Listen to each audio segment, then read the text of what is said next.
ऐसा ही एक ऑर्गेनाइजेशन है रिपोर्टर्स विदाउट बॉर्डर्स। उन्होंने हाल ही में world press freedom index release किया। इसमें इन्होंने भारत को 151 स्पॉट पर फेंक दिया है। पाकिस्तान, जहां जर्नलिस्ट अरशद शरीफ को लगातार धमकियों के बाद एग्जाइल लेना पड़ा था और बाद में उनकी मौत हो गई थी, और जहां हर साल जर्नलिस्ट की अबडक्शन, किलिंग्स, बीटिंग्स के अनेक केसेस आते रहते हैं, वो इस साल आरएसएफ की रैंकिंग में भारत से ऊपर है।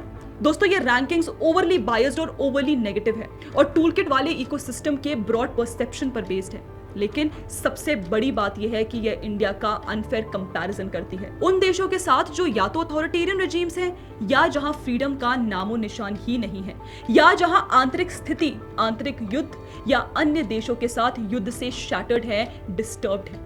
सबसे पहले चलते हैं आरएसएफ वेबसाइट के इंडिया पेज पर। भारत का ये गलत नक्शा देखकर घबराइए मत। ये नक्शा बस भारत विरोधी और भारत से घृणा करने वाले ही इस्तेमाल करते हैं। आरएसएफ उनमें से ही है। इस इंडेक्स में टॉप पर है नॉर्वे। 2026 में आरएसएफ ने भारत को रैंक दी है 157 आउट ऑफ 180, स्कोर 31.96। 2025 में भारत इस रैंकिंग में 151 स्पॉट पर था, टोटल स्कोर 32.96। 6 स्पॉट्स की गिरावट सिर्फ एक साल में। नहीं, हमसे एक्सप्लेनेशन मत मांगिए, क्योंकि इस एक साल में ऐसा क्या हुआ, इसका एक्सप्लेनेशन आरएसएफ के पास भी नहीं है। एक्सप्लेनेशन नहीं, मगर बस एक कारण है, वही एक नरेंद्र मोदी। जानते हैं इस रैंकिंग में आरएसएफ ने भारत से ऊपर किसको रखा है?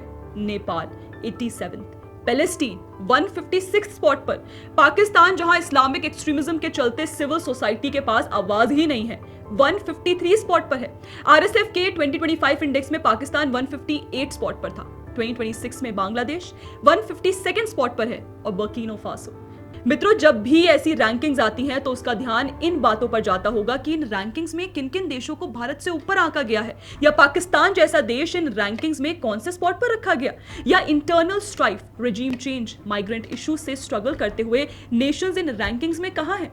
कहने का मतलब है कि जिन देशों में चल रहे हालातों को लेकर हमारी अवेयरनेस रही है, अच्छी खासी या ठीक रही है, उन देशों की ऐसे इंडेक्स में स्पॉट को देख और फिर भारत की रैंकिंग देखकर समझ आ जाता है कि उस रैंकिंग का पॉलिटिकल ओपिनियन भारत को लेकर क्या है। खास करके नरेंद्र मोदी के प्रधानमंत्री होने के कारण और उनके काल के दौरान उस रैंकिंग और उसके पीछे संस्था को क्या एलर्जी सता रही है, बॉडी टेम्परेचर कब कब बढ़ जाता है, शुगर लेवल्स मोदी के और हिंदुत्व के किस अच्छे कार्यों और अचीवमेंट्स की वजह से ऊपर नीचे होते रहते हैं, इसका बढ़िया अंदाजा लगाया जा सकता है।